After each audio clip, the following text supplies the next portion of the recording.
एक बार फिर से सीएनजी के दाम बढ़ने से आम लोगों की कमर टूटने वाली है, क्योंकि लगातार जिस तरह से सीएनजी हो या पीएनजी हो या अन्य सामग्रियों के दाम बढ़ रहे हैं, उससे महंगाई और भी बढ़ जाएगी। सीएनजी के दाम में 2 रुपये की बढ़ोतरी हुई है। इस वक्त हम मौजूद हैं एक गैस स्टेशन पर। यहाँ पर दिल्ली में बात की जाए तो 73 रुपये 61 पैसे दाम हो चुके हैं सीएनजी के। ऐसे में लोगों को काफ़ी मुश्किलों का सामना करना पड़ सकता है, क्योंकि पिछले हफ्ते की अगर बात की जाए तो घरेलू सिलेंडर के दाम में भी 50 रुपये की बढ़ोतरी हुई थी। ऐसे में जो आम रिक्शा चालक हैं उनके लिए एक बड़ी समस्या है कि भाड़े में बढ़ोतरी, किराए में बढ़ोतरी तो नहीं हो रही, लेकिन सीएनजी के दाम लगातार आसमान छू रहे हैं। हमारे साथ एक चाचा हैं। चाचा, आपसे जानना चाहेंगे, फिर 2 रुपये बढ़ गए? भैया मत पूछो, ये 35 रुपये से लेके अब 39 रुपये बढ़ गए। 35 रुपये पहले गैस था और 6 महीने के अंदर में 40 रुपये बढ़ गई। एक रुपये 2 रुपये बढ़ते रहती है।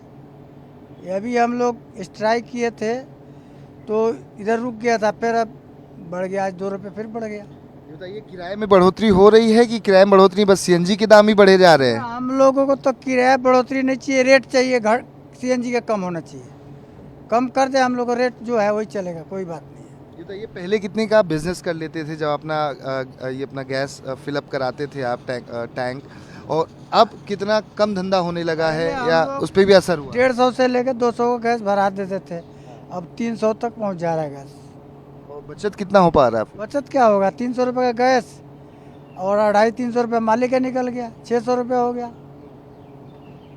बचे क्या? वो 200-300 रुपये बचता, खा पी के 200 रुपये बचेगा, दूसरा क्या बचेगा इसमें? क्या मांग करेंगे सरकार से? सरकार से तो हम लोग का यही मांग है जो गैस के रेट कम कर दे, जो हम लोग जो मीटर चल रहा है वही चलेगा, कोई दिक्कत नहीं। ओला उबर वालों ने तो स्ट्राइक करके बढ़वा लिए थे अपने दाम, तो क्या आप भी बढ़वा पाए कि नहीं, कि सोच रहे हैं? भैया उनका बढ़ा कि नहीं बढ़ा, ये बढ़ा तो आपका बढ़ा क्या पिछले 1 महीने में, 20 दिन में, 10 दिन में? हम लोग कुछ नहीं बढ़ा अभी, कुछ नहीं बढ़ा। कुछ नहीं बढ़ा। घर चलाना कितना मुश्किल हो जाता है। पिछले हफ्ते बात की जाए 50 रुपये सिलेंडर के दाम और बढ़ गए थे घरेलू सिलेंडर के। सब्जी दूध तो महंगा है ही है। ये अब क्या करोगे, महंगाई तो ये इतना ना मार डाला, ये आदमी समझो बर्बादे है, आबाद नहीं है। आपसे जानना चाहेंगे कि जिस तरह से दाम बढ़ते जा रहे हैं उससे आम इंसान को कितना असर पड़ रहा है? आम इंसान को बहुत ज़्यादा नुकसान हो रहा है एकदम से। सीएनजी के रेट बढ़े जा रहे हैं, पेट्रोल डीजल है वो भी बढ़े जा रहे हैं। यहाँ आदमी को फ़ायदा हो नहीं रहा, घाटे में चले जा रहे हैं एकदम से। जो कमा रहे हैं आधा तो सीएनजी हो जा रहा है, आधा बचत हो रहा है। जो आधा बचत हो रहा है वो घर के खर्चे निकल जा रहे हैं, इसलिए आदमी कोई बचत नहीं कर पा रहा है। आदमी परेशान हो चला जा रहा है एकदम से, कोई बैलेंस नहीं बना पा रहा है। जो कार वाली सीएनजी चलाते हैं, आप भी बिजनेस करते हैं, ठीक है, ओला उबर और बाकी चीज़ों पे आप गाड़ी चलाते हैं, कितना असर हो रहा है? क्या उस तरह से प्रॉफिट हो पा रहा है?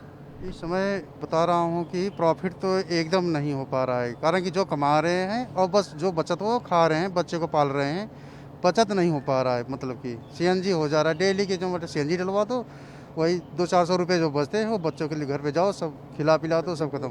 सब्जी में चले जाएंगे, सब सब्जी में दूध है, तेल है, जो अन्य रसोई का घर का जो सामान है उसमें चले जाते हैं। बचत एकदम नहीं हो पा रहा, यानी कि जो कमा रहे हैं वो सब चला जा रहा है खाने पीने में। अपील करेंगे सरकार से कुछ करें कम? सरकार से यही अपील है कि सीएनजी के रेट थोड़ा कम कर दिया जाए, जिससे जितने भी वाहन चालक हैं सबको थोड़ा सही मिल जाए, हिसाब किताब सही हो जाए, उनका बैंक बैलेंस हो जाए। हम लोग हैं दिल्ली वासी जो गैस स्टेशन पे पहुंचे हुए थे गैस भराने के लिए।